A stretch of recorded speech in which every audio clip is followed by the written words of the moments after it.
আহিছে ৰাজ্য চৰকাৰে কঠোৰ নিৰ্দেশনা জাৰি কৰিছে জুবিন ক্ষেত্ৰক লৈ। নমস্কাৰ, স্বাগতম নিউজ 18 অসম নৰ্থ ইষ্টৰ এয়া হৈছে পোনপটীয়া সম্প্ৰচাৰ ষ্টুডিঅ'ত মই প্ৰাঞ্জল। ডাঙৰ খবৰ জুবিন ক্ষেত্ৰক লৈ আৰু জুবিন ক্ষেত্ৰত এতিয়া প্ৰৱেশৰ সময়সীমা ধাৰ্য কৰি দিছে ৰাজ্য চৰকাৰে।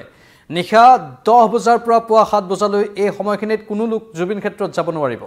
কেৱল পুৱা 7 বজাৰ পৰা নিশা 10 বজালৈকে সেইখিনি সময়তহে জুবিন ক্ষেত্ৰত যাব পাৰিব। মানে গোটেই দিনটো সময় পাব আৰু নিশা 10 বজালৈকে সময় পাব আৰু নিশা যেতিয়াই 10 বাজিব তাৰ ঠিক পাছতেই প্ৰৱেশ নিষিদ্ধ বুলি ঘোষণা কৰিছে ৰাজ্য চৰকাৰে। কাৰণ কিছু অপ্ৰীতিকৰ পৰিৱেশৰ সৃষ্টি হৈছে আৰু একাংশই জুবিন ক্ষেত্ৰত সুৰাপান কৰি প্ৰৱেশ কৰিছিল। সেয়েহে এই কঠোৰ সিদ্ধান্ত ৰাজ্য চৰকাৰে গ্ৰহণ কৰা বুলি সদৰি কৰিছে। যিটো নিৰ্দেশনা আহিছে ৰাজ্য চৰকাৰৰ, সেই নিৰ্দেশনাটো এবাৰ মই আপোনালোকৰ বাবে কৈ দিব বিচাৰিছোঁ। জুবিন ক্ষেত্ৰক লৈ ৰাজ্য চৰকাৰৰ এয়া কঠোৰ নিৰ্দেশনা। এতিয়াৰে পৰা নিশাৰ ভাগত জুবিন ক্ষেত্ৰত প্ৰৱেশ নিষিদ্ধ ঘোষণা কৰা হৈছে। নিশা 10 বজাৰ পৰা পুৱা 6 বজালৈ প্ৰৱেশ নিষিদ্ধ। লগতে সুৰাপায়ী লোকক জুবিন ক্ষেত্ৰত প্ৰৱেশত বাধা আৰোপ কৰা হ'ব বুলি সদৰি কৰা হৈছে। কাৰণ বহু লোকে সুৰাপান কৰি জুবিন ক্ষেত্ৰত কিছু অপ্ৰীতিকৰ পৰিৱেশৰ সৃষ্টি কৰিবলৈ চেষ্টা কৰি আহিছে এই দিনকেইটাত, যাৰ বাবে এই কঠোৰ সিদ্ধান্ত ৰাজ্য চৰকাৰৰ। যিকোনো নিচাসক্ত লোকক জুবিন ক্ষেত্ৰত প্ৰৱেশত বাধা দিয়া হ'ব বুলি সদৰি কৰিছে। কামৰূপ মহানগৰ জিলাত দণ্ডাধীশে জাৰি কৰিছে এই নিৰ্দেশনা। জুবিন ক্ষেত্ৰত নিচাযুক্ত দ্ৰব্য সেৱনত নিষেধাজ্ঞা, জুবিন ক্ষেত্ৰত নিচাযুক্ত দ্ৰব্যৰ পৰিৱেশনতো নিষেধাজ্ঞা, আশে পাশে যদি কোনোবাই নিচাযুক্ত দ্ৰব্য বিক্ৰী কৰে তাতো নিষেধাজ্ঞা আৰোপ কৰা হৈছে আৰু কঠোৰ সিদ্ধান্ত সেই ক্ষেত্ৰত ল'ব বুলি সদৰি কৰিছে। কোনো নিচাযুক্ত দ্ৰব্য বিতৰণো কৰিব নোৱাৰিব। জুবিন ক্ষেত্ৰৰ চৌপাশত নিচাযুক্ত দ্ৰব্যৰ সেৱনত বাধা দিয়া হৈছে। মানে আশে পাশে থকা অঞ্চলসমূহতো নিচাযুক্ত দ্ৰব্য সেৱন আৰু বিতৰণ এই দুয়োটাতে বাধা আৰোপ কৰা হৈছে। যদি আশে পাশে থকা কোনোবা ৰিজৰ্টত বা ক'ৰবাত নিচাযুক্ত দ্ৰব্য কোনোবাই সেৱন কৰি উৎপাত কৰে বা পৰিস্থিতি বেয়া কৰে, তেনেহ'লেও কঠোৰ সিদ্ধান্ত ৰাজ্য চৰকাৰে গ্ৰহণ কৰিবলৈ বাধ্য হ'ব। মুঠতে এটা নিৰ্দিষ্ট সংৰক্ষিত স্থান হিচাপে সেই স্থানক ৰখা হ'ব, যাতে তাত কোনো ধৰণৰ বেয়া কাম নহয়, যাতে কোনো তাত অপ্ৰীতিকৰ পৰিৱেশৰ সৃষ্টি নহয়। তাৰ বাবেই ৰাজ্য চৰকাৰে এই সিদ্ধান্ত সদৰি কৰা বুলি উল্লেখ কৰিছে। আজি দিনৰ ভাগতে মুখ্যমন্ত্ৰী হিমন্ত বিশ্ব শৰ্মাই সদৰি কৰিছিল যে এটা বেয়া প্ৰৱণতা একাংশৰ মাজত গঢ় লৈ উঠিছে। বিশেষকৈ জুবিন ক্ষেত্ৰত গৈ সুৰাৰ বটলৰ পৰা সাফৰত সুৰা অলপ লৈ জুবিন ক্ষেত্ৰত সমাধি ক্ষেত্ৰত ঢালি দিয়াৰ যিটো এটা ট্ৰেণ্ড আৰম্ভ হৈছে একাংশৰ মাজত, সেইটো অতি বেয়া। লগতে কোনোবাই চাধাৰ টেমা দিছেগৈ, সেইটো অতি বেয়া বুলি সদৰি কৰিছিল মুখ্যমন্ত্ৰীগৰাকীয়ে। মুখ্যমন্ত্ৰীয়ে সেইখিনি কথা কৈছিলহে মাত্ৰ, তাৰ ঠিক কেইটামান ঘণ্টাৰ পাছতেই এই নিৰ্দেশনাৰ কথা কামৰূপ মহানগৰ জিলা প্ৰশাসনে সদৰি কৰিছে। বিগত সময়ত আমি দেখিবলৈ পাইছিলোঁ একাংশই জুবিন ক্ষেত্ৰত উপস্থিত হৈ কাজিয়াত লিপ্ত হৈছিল, একাংশই বেয়া ব্যৱহাৰ কৰিছিল বিভিন্নজনক। কোনোবা তথাকথিত ইউটিউবাৰে গৈ কোনোবা এজন যুৱকক প্ৰহাৰো কৰিছিল, মহিলা ইউটিউবাৰৰ বিৰুদ্ধে অভিযোগ উত্থাপন হৈছিল। এনেধৰণৰ বহু অপ্ৰীতিকৰ ঘটনা এই সোণাপুৰৰ জুবিন ক্ষেত্ৰত সংঘটিত হৈছিল এই দিনকেইটাত, যিটো কোনো কাৰণতে জুবিন গাৰ্গে বিচৰা নাছিল। এটা সুস্থ পৰিৱেশ সকলোৱে বিচাৰে, বিশেষকৈ আমাৰ মৰমৰ প্ৰাণৰ শিল্পীগৰাকীক লৈ। সন্মানীয় শিল্পী, শ্ৰদ্ধাৰ শিল্পী, প্ৰাণৰ শিল্পী জুবিন গাৰ্গ।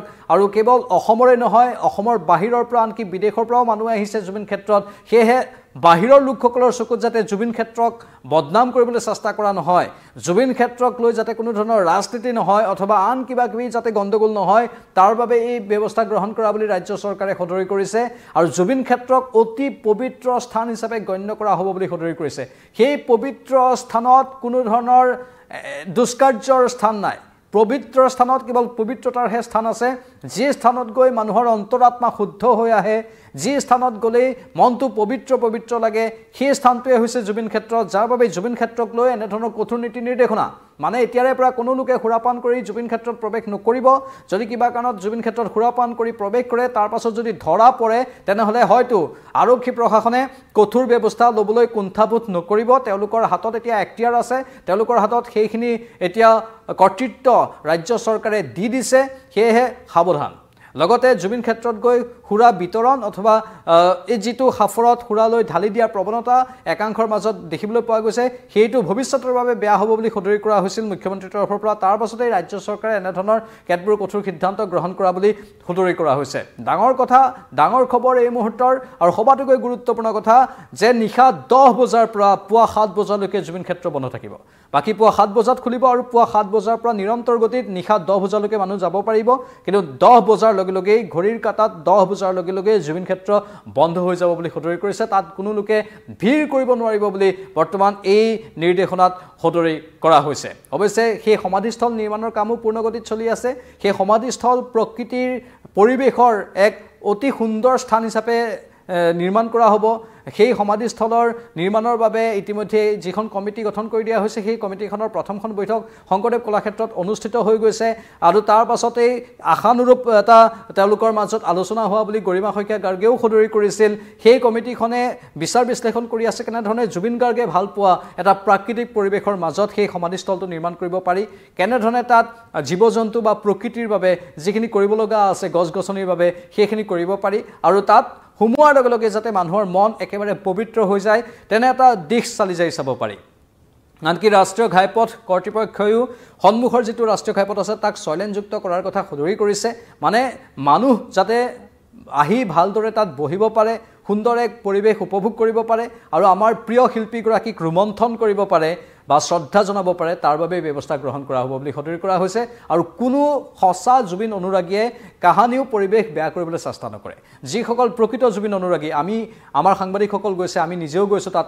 খবৰ সংগ্ৰহ কৰিবলৈ ব্যক্তিগতভাৱেও গৈছোঁ তাত গৈ এটা কথাই গম পাইছোঁ যে প্ৰকৃত জুবিন অনুৰাগীসকলে কেৱল জুবিন গাৰ্গৰ গান গুণগুণায় জুবিন গাৰ্গৰ কথা কয় জুবিন গাৰ্গৰ সেই গীতবোৰ ৰোমন্থন কৰে গীতবোৰ শুনে তাৰ বাহিৰে কিন্তু অন্য পৰিৱেশ সৃষ্টি নকৰে কিন্তু একাংশ তথাকথিতহে হয়তো তাত বেয়া পৰিৱেশৰ সৃষ্টি কৰিবলৈ চেষ্টা কৰে সেয়ে প্ৰকৃত জুবিন অনুৰাগীয়ে সদায় সুস্থ পৰিৱেশে বিচাৰে আৰু সেই সুস্থ পৰিৱেশৰ মাজতেই আমাৰ মৰমৰ শিল্পীগৰাকীক জীয়াই ৰখাটো সকলোৱে ইচ্ছা কৰে মৰমৰ শিল্পীগৰাকী সদায় অজৰ অমৰ হৈ থাকিব সেইগৰাকী শিল্পীয়ে অসমীয়া সংস্কৃতিক চহকী কৰি গ'ল আমাৰ দৃষ্টিত ভগৱান জুবিন গাৰ্গ আৰু সেইগৰাকী শিল্পীক আমি এনেধৰণেই শক্তিশালী ৰূপত বলিষ্ঠ ৰূপত আৰু এটা সুস্থ পৰিৱেশত সদায় ৰোমন্থন কৰি থাকিম আপোনালোকৰ মতামত কি কমেণ্ট বক্সত কমেণ্ট কৰি জনাব আকৌ আহিম লাইভত